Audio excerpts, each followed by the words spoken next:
Bienvenue à Façonner le Canada, 150 ans de décisions marquantes. Le Canada que nous connaissons aujourd'hui ne s'est pas construit par hasard.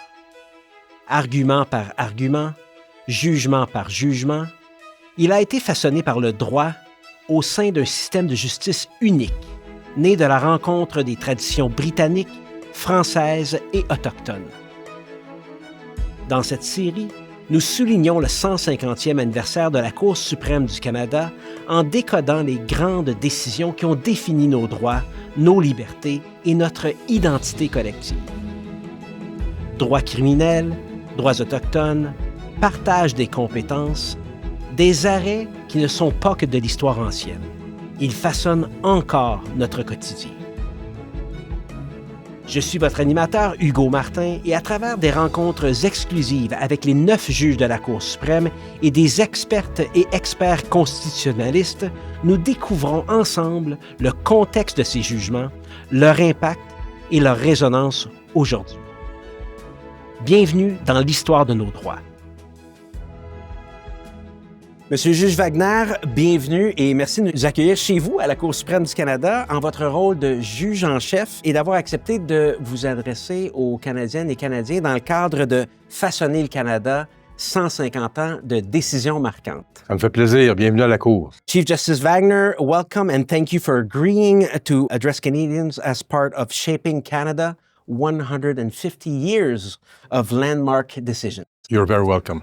To begin, let's briefly trace your career. You practiced law in Montreal from 1980 to 2004 with a focus on professional liability, commercial litigation, and class actions. You argued cases before all levels of courts in Quebec, as well as the Federal Court and the Supreme Court of Canada. Your career as a judge began with an appointment at the Quebec Superior Court in 2004, the Appeal Court in 2011. On October 5th, 2012, 13 years ago, you were appointed as a Justice of the Supreme Court of Canada, and on December 18th, 2017, you were sworn in as Chief Justice. Please tell us more about your motivations. I never in my wildest dreams thought that one day I would be appointed to the Supreme Court of Canada, and even less to be appointed as Chief Justice of Canada. Never. You have to take any opportunities that are presented to you.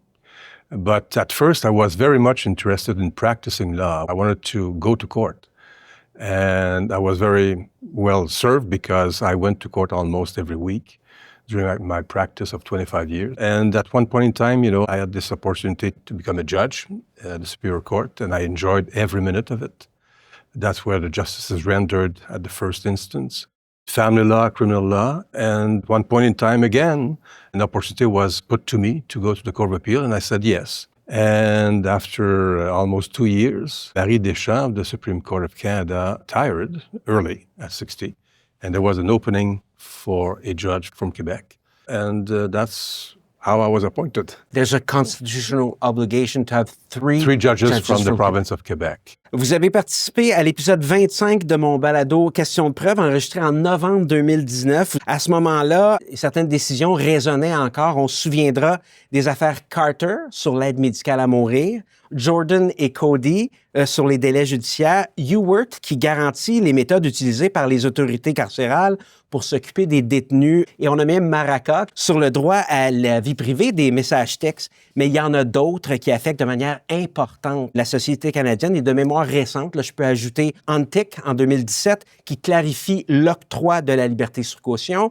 Cyr Langlois en 2018 sur le doute raisonnable qui doit être fondé sur la preuve et non sur des conjonctures. On a aussi en 2021 le renvoi relatif à la loi sur la tarification des gaz à effet de serre qui a déterminé que la tarification du carbone est constitutionnelle. Et plus récemment, en 2022, R contre Gigi, concernant l'admissibilité de la preuve en lien avec le comportement sexuel antérieur dans les causes d'agression sexuelle. Et on a R contre Bissonnette sur les peines cruelles et inusitées. Monsieur le juge en chef, la Cour suprême du Canada, dans ses 150 ans d'existence, a dû se pencher, comme on peut le constater, sur des affaires diverses, des cas de toutes espèces qui affectent la vie de la société entière. Comment est-ce que la Cour y arrive? La Cour suprême du Canada a évolué, évidemment, depuis 150 ans. On commémore le 150e anniversaire de la Cour cette année, c'est-à-dire prendre le temps de réflexion sur l'impact justement de la Cour sur la vie des citoyens, leurs amis, leurs familles. Et on est toujours conscient de ce rôle-là, surtout depuis 1982, depuis l'adoption de la Charte des droits et libertés. Auparavant, la Cour suprême, depuis 1949, était la Cour de dernier ressort, parce que tous les recours à Londres ont été abolis en 1949, en civil et en criminel. Mais le grand changement sur le rôle et le mandat de la Cour suprême, ça a été vraiment après 1982. Parce qu'à ce moment-là, la Cour est devenue le garant de la Charte des droits et libertés. Et donc, le Parlement, donc les élus, ont donné le mandat à la Cour suprême du Canada d'interpréter ce que ça voulait dire la liberté d'expression, ce que ça voulait dire le droit à l'égalité. Donc, c'est un mandat excessivement important qui a modifié la mosaïque de la société canadienne depuis 1982. Vous avez référé à plusieurs décisions qui ont justement eu un impact fondamental sur la réalité des Canadiens et des Canadiennes, dans plusieurs domaines, que ce soit social, la santé, le droit criminel, le droit administratif. D'ailleurs, vous avez énuméré plusieurs décisions d'importance tantôt. Vous en avez oublié une, et je vous la rappelle, Vavilov. Et Vavilov, je vous en parle parce que Vavilov, c'est en droit administratif. C'était de savoir jusqu'à quel point, effectivement, un tribunal d'appel peut intervenir dans les décisions des décideurs de première instance, là, en matière d'immigration, en matière de régie, premier niveau d'intervention d'un organisme judiciaire ou quasi-judiciaire. C'est là où les citoyens canadiens ont le plus d'interventions. En d'autres mots, c'est là où ils vont se présenter la première fois le plus souvent. Et donc, c'était important de clarifier la situation. Alors, Vavilov, pour peut-être résumer brièvement ce que ça veut dire, c'est qu'en droit administratif, un arrêt d'Osmer qui avait été rendu plusieurs années auparavant, qui prévoit dans quelles circonstances une cour d'appel doit intervenir pour changer une décision d'un décideur. Et ça a causé beaucoup de problèmes dans la jurisprudence. La jurisprudence de la Cour suprême a été critiquée, probablement à bon droit, parce que c'était pas clair, parce qu'il y a eu des décisions subséquentes qui ont nuancé les décisions antérieures. Finalement, il y avait beaucoup de critiques. Et moi, quand je suis devenu juge en chef en 2017, une de mes premières choses que j'ai fait, j'ai dit à mes collègues, il faut régler cette histoire-là. Il faut clarifier ça. Et parce que c'est le port d'entrée des citoyens canadiens, donc il faut clarifier la règle. Mais ce n'était pas une tâche facile. Alors, on a cherché les dossiers dans lesquels on pourrait effectivement clarifier les choses. On les a trouvés. Et pour la première fois dans l'histoire de la Cour, lorsqu'on a accueilli les appels, la permission d'appeler, on a indiqué qu'on invite tous ceux qui sont intéressés à intervenir devant la Cour. Et donc, on a eu pendant 2 jours des auditions. J'ai nommé un amicus curiae. Il y avait plusieurs positions différentes, mais on a réussi avec beaucoup de travail à ramener ça et on est arrivé avec l'arrêt Vavilov, qui a clarifié beaucoup les circonstances dans lesquelles un tribunal d'appel peut intervenir.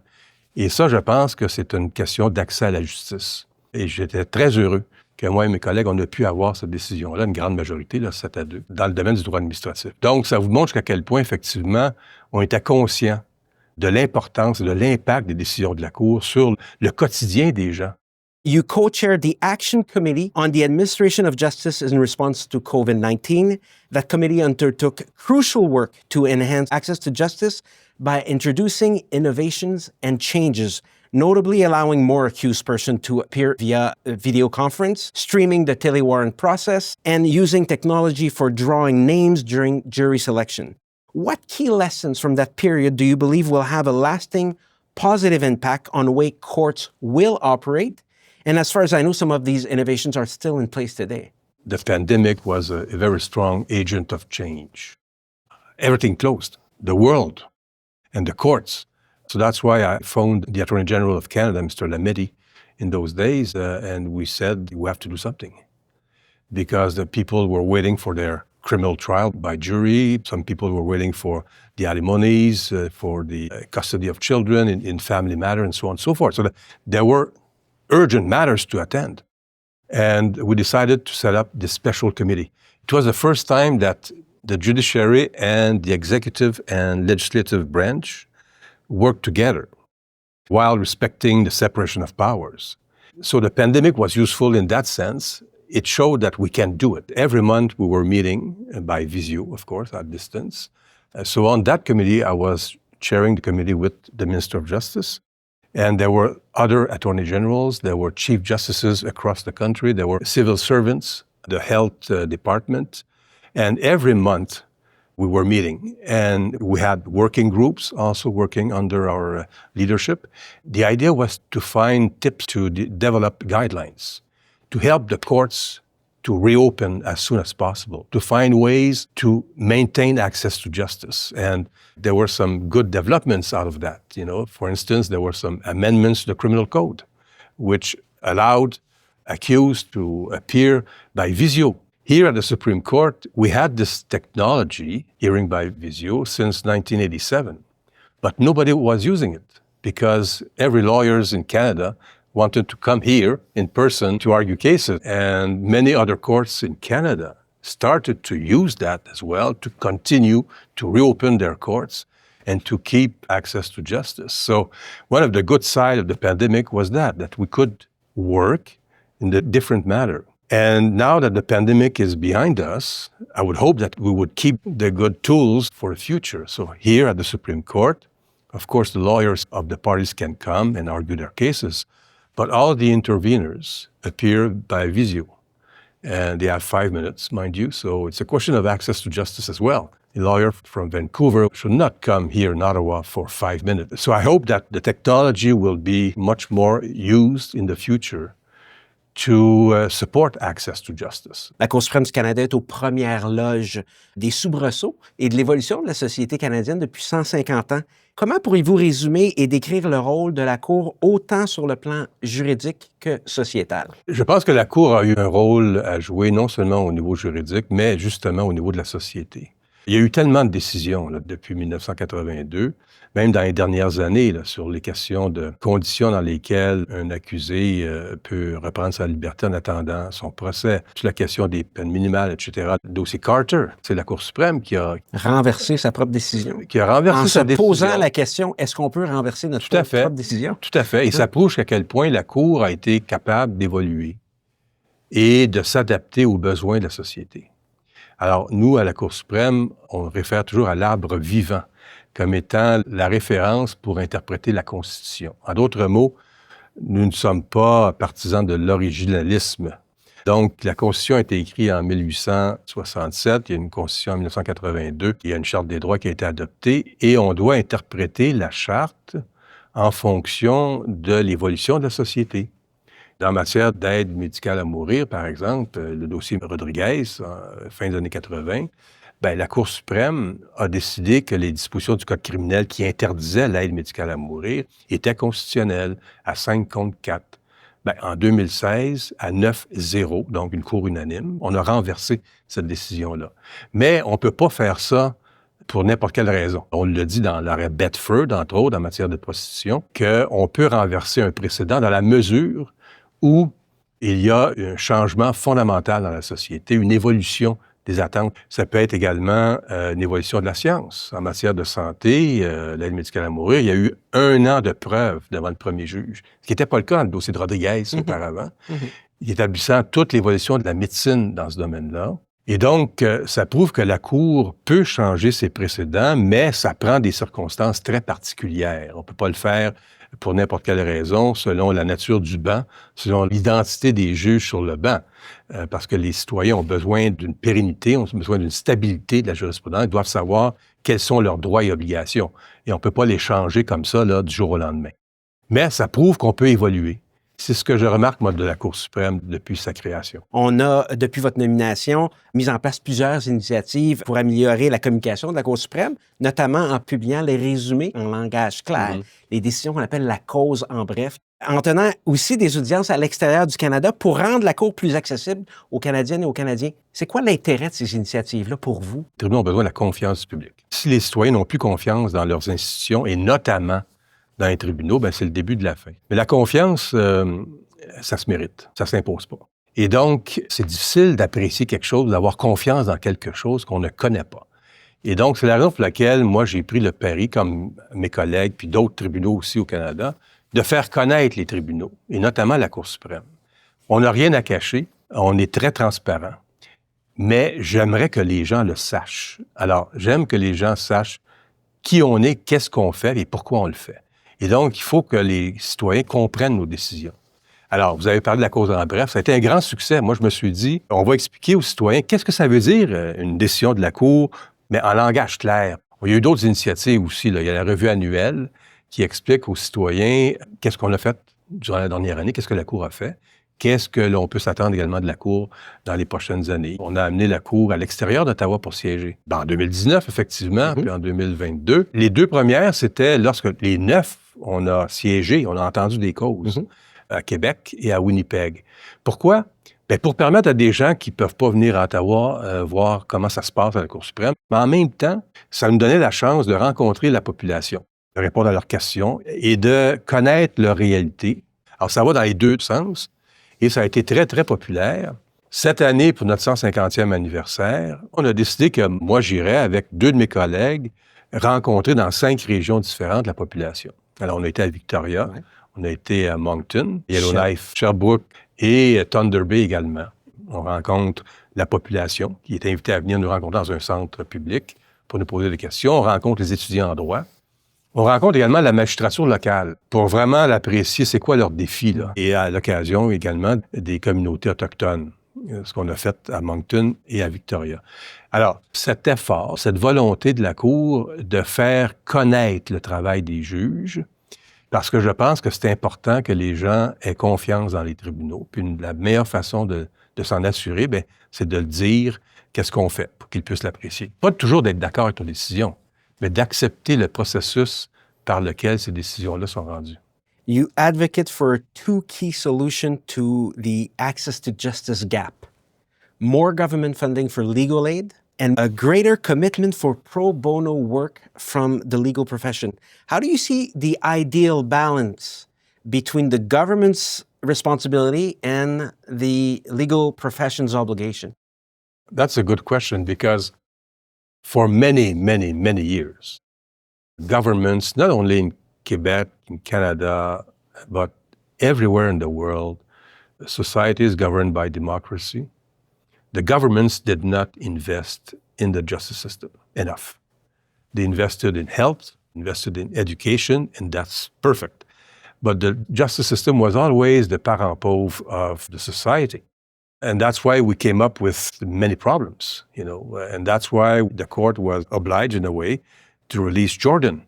There were not enough judges, there were not enough means, not enough tools for judges, not enough courthouses, there were not enough resources. And it's the same thing everywhere in the world. But with Jordan, the situation has changed a bit, and governments realized that they had to invest more. But it's not enough. I don't think that we should always count on new investments, new resources from government to improve access to justice. We had to think out of the box and think of other means, other ways of releasing good justice. And pro bono work is a great tool to improve access to justice.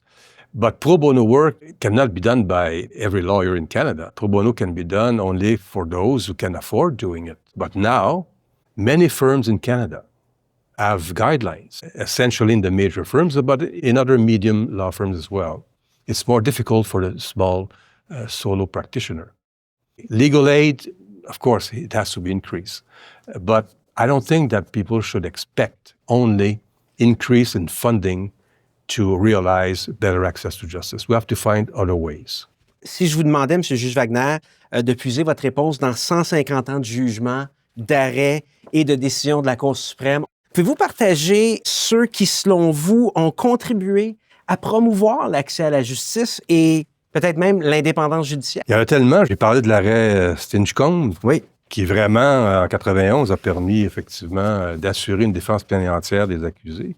Il y a l'arrêt Burns, en 2001, où la Cour a déclaré qu'on ne pouvait pas extrader une personne si cette personne-là est susceptible de subir la peine de mort dans le pays qui réclame son extradition.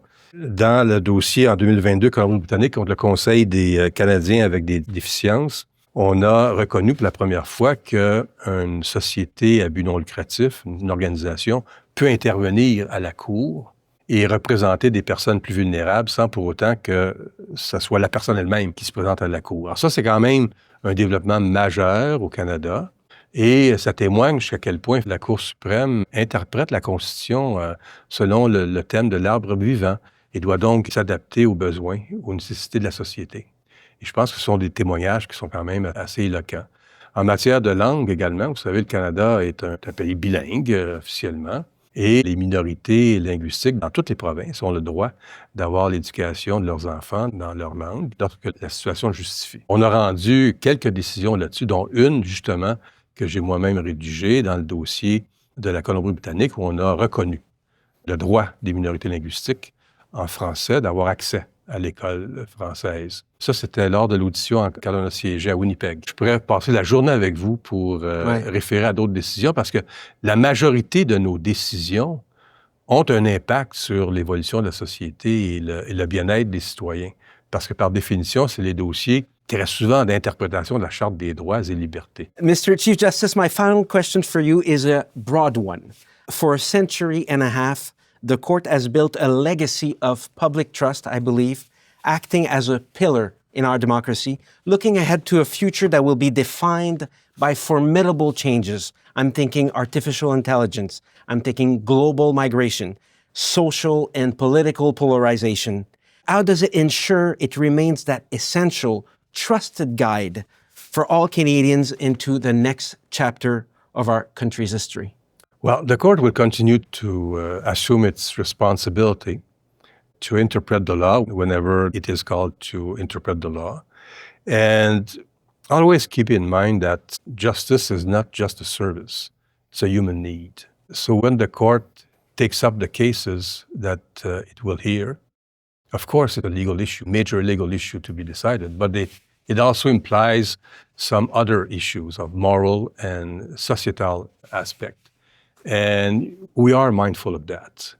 And I believe that at least since 1982, the court has shown and will continue to demonstrate that it will be available whenever a legal battle happens dealing with legal and moral and societal issues. Monsieur Juge en chef Wagner, un grand merci pour cet entretien mémorable and all the best for its 150th commemoration. Thank you very much. Merci beaucoup. Merci d'avoir été des nôtres pour cet épisode de Façonner le Canada, 150 ans de décisions marquantes. Comme nous l'avons vu aujourd'hui, le droit n'est pas statique, il est vivant. Chaque décision de la Cour suprême ajoute une pierre à l'édifice de notre société. Pour consulter les arrêts discutés et en savoir plus sur nos invités, rendez-vous sur façonnelcanada.ca et parcourez les notes de l'épisode. Abonnez-vous sur votre plateforme de balado préférée pour ne rien manquer de cette série soulignant le 150e anniversaire de la Cour suprême du Canada. Merci à tous ceux et celles qui ont contribué à ce projet, notamment la Cour suprême du Canada, le très honorable Richard Wagner, juge en chef du Canada, les honorables Nicolas Casirer, Suzanne Côté, Andromache Karakatsanis, Sheila Martin, Malcolm Rowe, Mahmoud Jamal, Michel Obonzawin, Mary Moreau, les professeurs Louise Langevin, Jocelyn Downey, Carrie Frock, Naomi Metallic, Karen Drake, Denis Nadeau, Félix Mathieu, Éric Labelle-Eastaff, Marcus Moore, Joel Bakken, Howie Kislowitz, Richard Moon et François Tanguay-Renaud. Merci aussi à Maître Michel Lebrun, Mesdames Sandrine Raymond, Laurence Laperrière, Laurence Thériault, M. Peter Warren et la productrice Madame Constance Saint-Pierre. Ce projet a été rendu possible grâce au gouvernement du Canada. Ici Hugo Martin et je vous dis à la prochaine.